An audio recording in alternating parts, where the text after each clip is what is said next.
Servus, ich bin der Olli von AAS24, eurem Kanal für alles rund um den Sound im Auto, und wir haben heute ein Special für euch.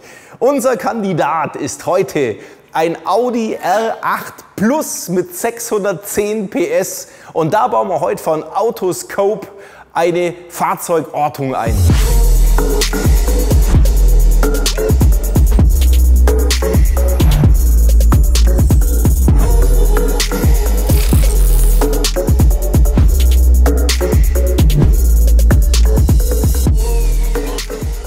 Damit ihr nicht jetzt ständig während dem Video sagt, los, machen doch mal an, machen an, ich mag hören, machen wir das jetzt gleich, dann haben wir Ruhe, ja, aber die Karre ist richtig laut. Zündung mal anmachen. Natürlich will ich es auch hören. So, los geht's.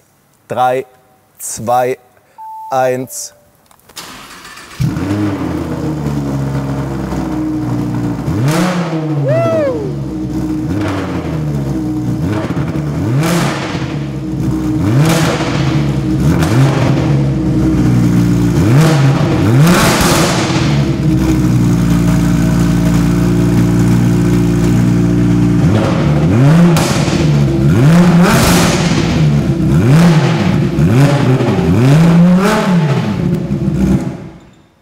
So, geil oder geil?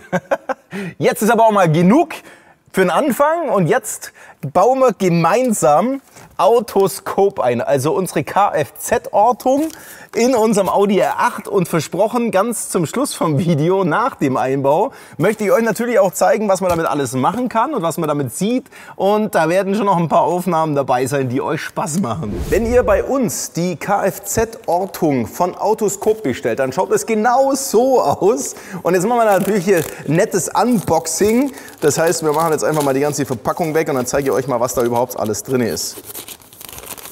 Dann haben wir eine Anleitung. Dann haben wir ein Grundmodul. Machen wir mal auf.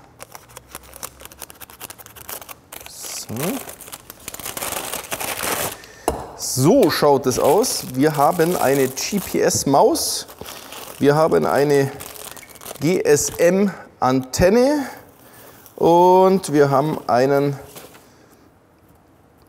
Modulanschluss-Kit. Den Rest können wir eigentlich jetzt gleich alles wieder aufräumen, weil brauchen wir nicht.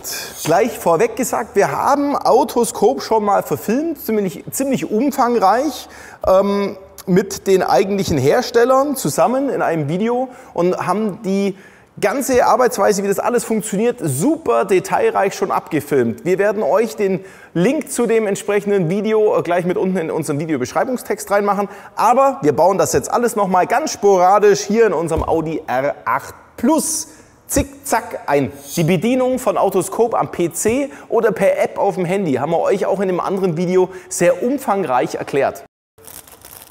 Beim Kabelbaum zum Anschließen des Grundmoduls, ja, den brauchen wir ja hier nur anstecken, haben wir hier einige Kabel, das im ersten Moment so ausschaut, oh Gott, so viel Kabel. Das ist aber so easy, weil das Einzige, was wir brauchen, das ist Dauer plus und Masse, und wir haben noch hier einen Schalter mit drauf, mit dem wir was bedienen. Alle anderen Kabel sind fürs Erste überhaupt nicht notwendig anzuschließen, und wir machen es genau so: Dauer plus, Masse und den Schalter verbinden. Um es zu verdeutlichen, was wir bei den meisten Anwendungen nicht brauchen, zwicken wir jetzt mal wirklich all diese Kabel ab, die wir nicht benötigen. Damit wird das ganz schön übersichtlich. Die Kabel, die ihr jetzt gerade abzwickt habt, damit könnte man eine Standheizung oder irgendwelchen externen Geräte mit anschließen. Wahrscheinlich würde das in dem Fall kaum einer tun, drum reden wir jetzt auch nicht drüber. Das Autoscope ist ausgestattet intern mit einer SIM-Karte, die wir für euch bereits bei Auslieferung aktivieren. Das heißt, ihr braucht euch da um irgendwelche Anmeldungen gar nicht mehr kümmern. Also gehen wir mal ins Auto rein, schauen, wo haben wir Platz, um die GPS-Maus zu installieren. Da darf nur kein Metall mehr drüber sein, alles andere ist relativ egal.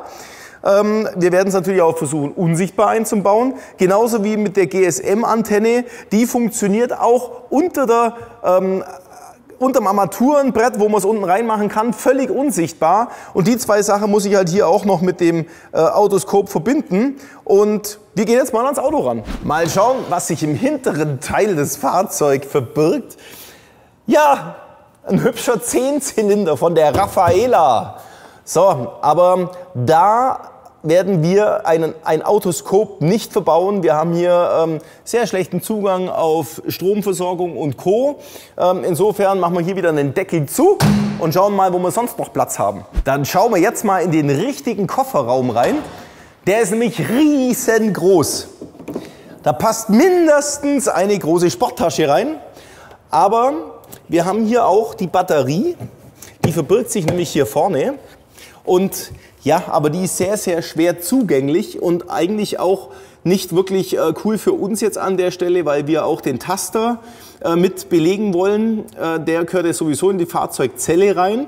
Und insofern würde ich auch schauen, dass wir den Strom jetzt im Fahrzeug abgreifen. Jetzt haben wir ja auch nicht mehr wie bei einem normalen alten Fahrzeug ein Autoradio hier vorne dran, wo wir vielleicht rausbauen könnten und auch den Strom abgreifen könnten.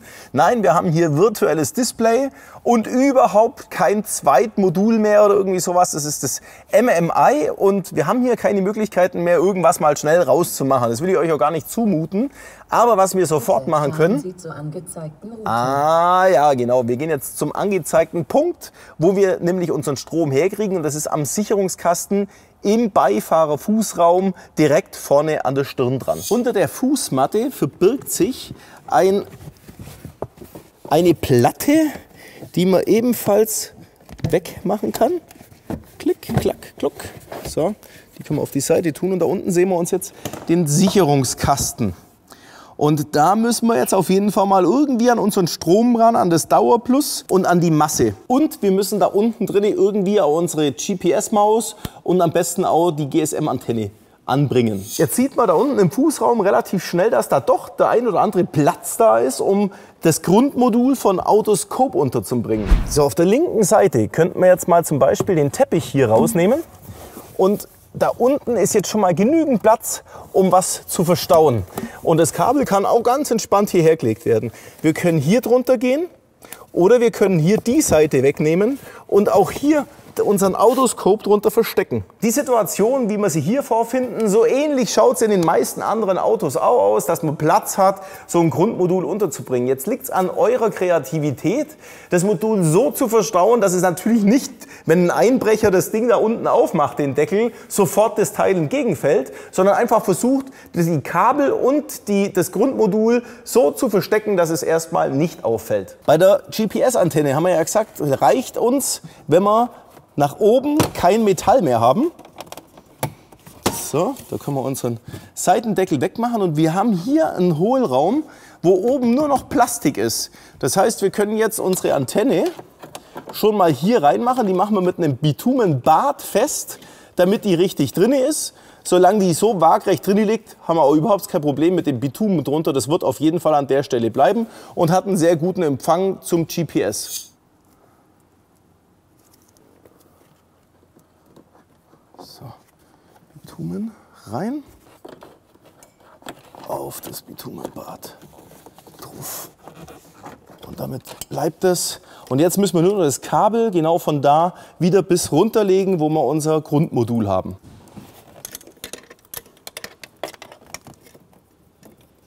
So, da haben wir es ja schon.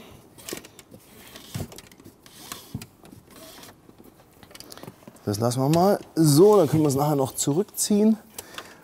Und jetzt hätten wir quasi ja schon mal unsere GPS-Antenne, die wir hier mit anschrauben können. So, Nummer 1 erledigt. Jetzt brauchen wir noch einen Platz für unsere GSM-Antenne. Und da habe ich jetzt gerade schon geschaut, wir können jetzt hier unten drunter, haben wir auf jeden Fall Luft, um diese Platte einzubringen. Und da kleben wir die direkt hin. So.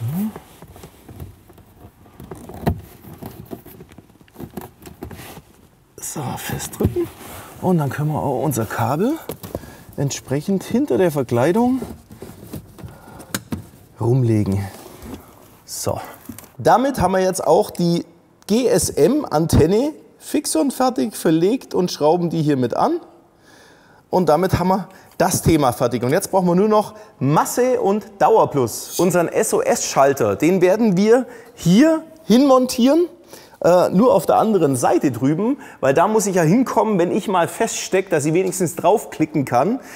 Und wir verlegen jetzt das Kabel von der Seite auf die andere Seite direkt unter den Tunnel durch. Das ist völlig entspannt bei dem Auto und bei den meisten anderen Autos auch. So, und jetzt kann man es hier schon rausziehen. Und das reicht uns ja auch, um das Kabel, schau mal, wie leicht man da dran kommt, so, bis da runter zu ziehen, um genau hier das Ganze festzumachen. So, jetzt machen wir unseren Taster da mit dem ordentlichen 3M-Kleber. So, okay, dann schauen wir mal die Masse. Finden wir, hier, schaut mal her, bei uns ist es jetzt speziell hier bereits ein vorgefertigtes Gewinde, was auch immer da vielleicht trotzdem noch dran geschraubt wird. Wir machen hier eine Schraube rein, wo wir unsere Ringöse, die wir jetzt gleich aufs Massekabel draufquetschen, anschrauben können. Dann haben wir die Masse auch schon fertig und dann geht es nur noch ums Dauerplus.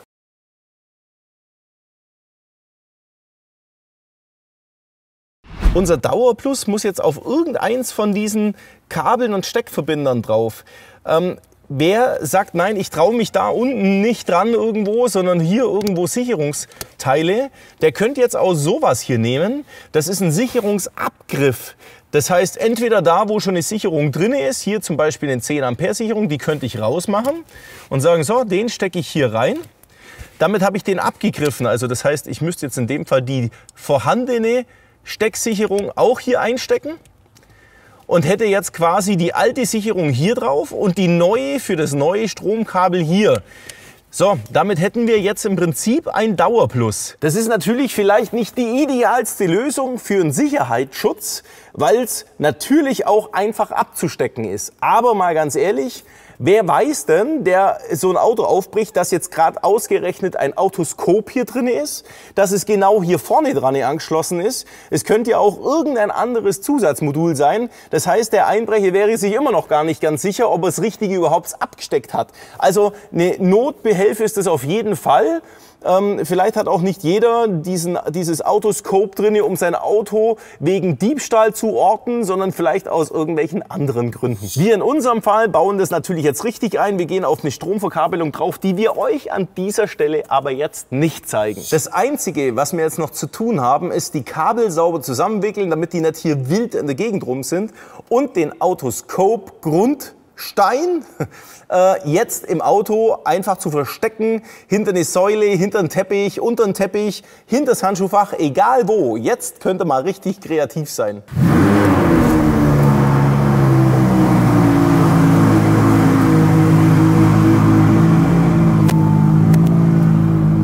Ich habe mich jetzt auf dem Portal von autoscope.de registriert und auch meine App runtergezogen und siehe da, mein Auto ist bereits hier genau ersichtlich, wo es jetzt steht. Und damit wir jetzt mal richtig zeigen können, was da alles dahinter steckt, müssen wir logischerweise auch ein paar Kilometer mal drauf fahren.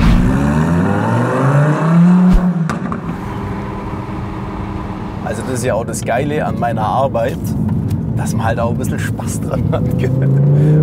Das heißt, nach getaner Arbeit, nach dem Installieren, müssen wir natürlich in dem Fall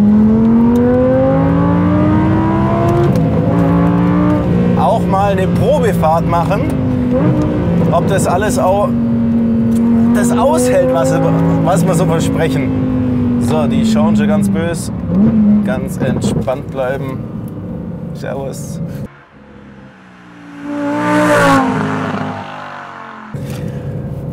Was ja echt geil ist an dem Autoskop, dass das eine Echtzeitortung ist. Also das heißt, es wird alle 30 Sekunden ein Impuls zu dem Server geschickt mit den ganzen entsprechenden Daten, wo das Auto sich bewegt, wie schnell es sich bewegt.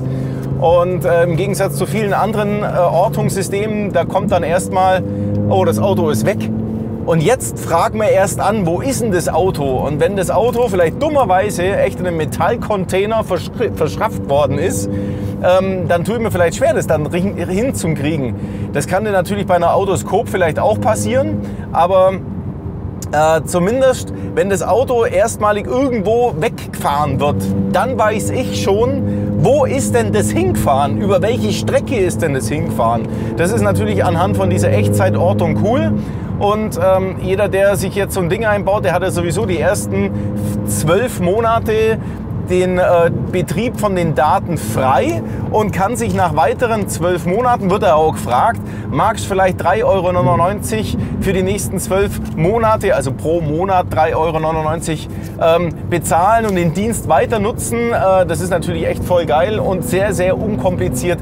Man braucht nichts extra kaufen, einrichten, freischalten. Also freischalten müssen wir das auch, aber das ist volle Pillepalle gewesen. Ja? Voll Pillepalle.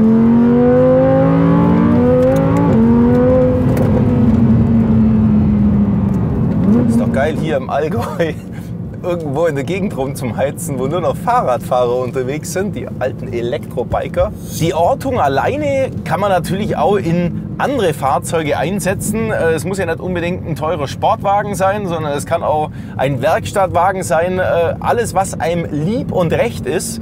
Und was sehr cool ist, dass die zur Ortung zusätzlich halt noch ein paar nette Gimmicks einbaut haben, so dass man auch seine Fahrten zum Kunden und auch die Anwesenheiten beim Kunden über die Fahrtenliste abrufen kann, auch zu einem späteren Zeitpunkt und danach natürlich seine Abrechnung für die Firma machen kann.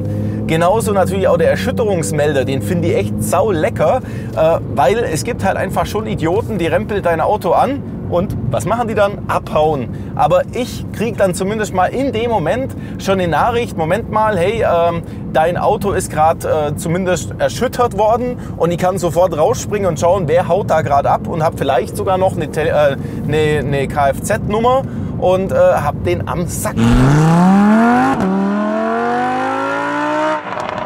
Die Batterieüberwachung per Autoskop ist natürlich auch richtig geil für alle, die so einen Wagen haben, den sie im Winter einmotten, ob das jetzt der Sportwagen oder der Oldtimer ist. Jeder kennt es, wenn das Fahrzeug mal so 4-5 Monate steht, ohne bewegt zu werden, kann es halt durchaus sein, die Batterie geht auf Unterspannung und geht dann noch vollends am Sack. Und deswegen kriege ich jetzt in Zukunft über Autoscope eine aktive SMS, wenn mein Schwellenwert, den ich in meinem Backend von meinem Autoscope eingestellt habe, unterschritten wird, sofort eine Meldung bekommen. Das ist doch geil, dann kann ich lostigern, ganz entspannt meine Batterie nachladen und habe nie mehr Probleme mit solchen Sachen.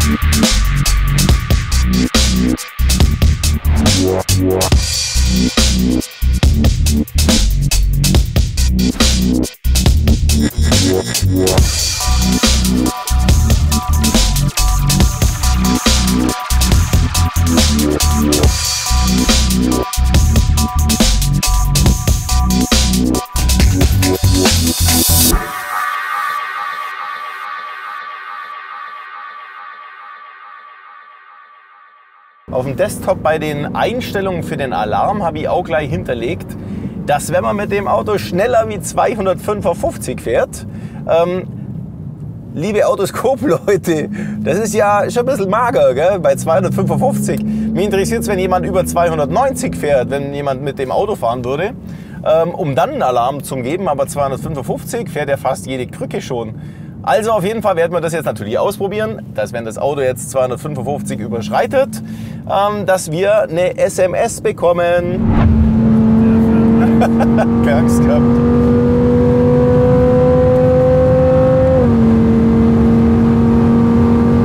Ja, vielleicht schaffen wir es. 230, 240, 250. So, haben wir 55 erreicht gehabt?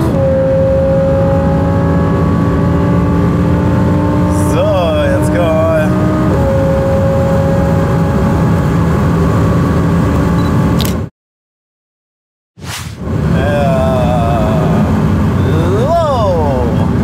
Was cool ist, dass man den Erschütterungssensor auch zeitgesteuert anspielen kann. Das heißt, wenn ich irgendwo sage, du tagsüber parkt das Auto draußen und wenn da irgendwo LKWs vorbeifahren, interessiert gar nicht, dann schalte ich diesen Zeitraum aus und sage, der soll nur nachts zum Beispiel wirken.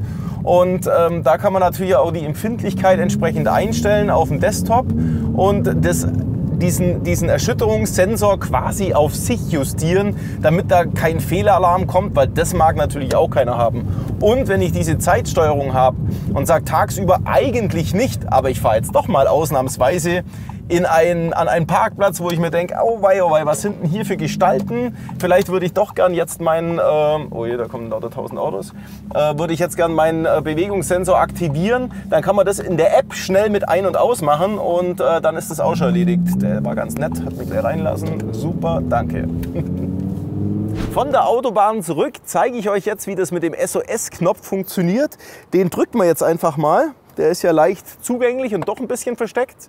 Dann bekomme ich eine SMS, damit ich hingewiesen werde, Oliver Weiß ist gerade irgendwo, hat ein Problem, der SOS-Knopf wurde gedrückt. Das dauert einen ganz kleinen Moment, bis diese Senderoutine, mit denen, jetzt haben wir ihn schon, bam, bam. Und dann schauen wir schnell nach. Okay, ich lese jetzt, hat bei deinem Autoscope, wurde der SOS-Knopf gedrückt, ja. Und das heißt, diese Nachricht könnte ich an diese Vertrauenspersonen schicken lassen. Das ist ja ganz unabhängig, kann ich bei jedem Alarm unterschiedlich machen. Und diese Vertrauensperson, die muss aber dann letzten Endes auch die Autoscope-App auf ihrem Handy drauf haben mit meinen Zugangsdaten, damit dann auch gleich derjenige über die App das wiedergespiegelt bekommt, wo steckt denn der jetzt gerade? Und dann kann man natürlich genau lokalisieren und damit entsprechend die Ortung aufnehmen und dahin fahren und helfen. Und, oder wenn ich nur die SMS rausschicke, dann kriege ich halt in Gottes Namen nur die Auskunft, Oliver Weiß hat einen SOS-Knopf gedrückt. Mein Dad hat wahrscheinlich kein Smartphone, wo er dann noch die App bedienen würde. Das funktioniert nicht, aber er kriegt eine Nachricht und kann mich dann wenigstens versuchen anzurufen oder andere Leute zu informieren, wie auch immer. Da sind keine Grenzen gesetzt. Auf unserer Oberfläche der App sehen wir ganz schnell im Überblick unsere Autobatterie, Bordspannung. Wir haben die Batteriespannung von unserem Autoscope, also die eingebaute Batterie. Falls der Strom gekappt wird, haben wir hier trotzdem noch Empfang, und zwar bis zu 7 Tage lang. Wir haben die GPS-Versorgung, ob die alles in Ordnung ist. Hier sieht man alles super. Und hier bei Menü kann ich meinen Erschütterungssensor ein- und ausschalten. Also völlig entspannt. Und natürlich sehen wir hier sofort, wo steht denn jetzt konkret mein Auto. Und da stehen wir genau im Hof von AAS 24 im Eibenweg. Ist doch echt cool und es geht alles zeitecht. Kommen wir nochmal zum Thema Erschütterungsmelder. Wir haben das Fahrzeug jetzt 5 Minuten mal stehen lassen, damit es in Ruhestellung kommt. Erst dann aktiviert sich auch der Erschütterungssensor, den ich hier bei meiner App ja ein- und ausschalten kann oder zeitgesteuert aktivieren kann. Und jetzt schauen wir mal, ich müsste jetzt eine SMS bekommen, wenn das Fahrzeug erschüttert wird. Und jetzt hauen wir halt mal hier ein bisschen drauf. Schwierig, dass wir einen Unfall nachahmen mit dem Auto. Ein bisschen an den Reifen ran. Also irgend so ein Chaot vergeht sich an meinem Auto. So. Und jetzt schauen wir mal, jetzt müsste ich eine SMS bekommen. Bam, da ist sie. Meine SMS, hallo Oliver Weiß, dein Autoscope hat sich bewegt oder eine Erschütterung festgestellt. Und schon springe ich los vom Kaffee zum Parkplatz und schaue, wer mein Auto da gerade missbraucht. Am Ende von unserem Video jetzt angekommen, hoffe ich natürlich, dass euch das Special mit dem Audi R8 mal ein bisschen gefallen hat und den extra Zünder gehabt hat. Und für alle, die sich für Autoscope interessiert haben, war hoffentlich alles Wichtige dabei. Vor allem die wichtige Information, easy zu installieren, easy zu bedienen. Voll coole Geschichte. Ansonsten sind wir natürlich auch bei Instagram, da könnt ihr uns gern folgen oder auf YouTube natürlich einen Daumen hoch da lassen oder vielleicht einen Kommentar, um dieses Video zu versüßen. Vielen Dank fürs Zuschauen und bis zum nächsten Mal, euer Olli.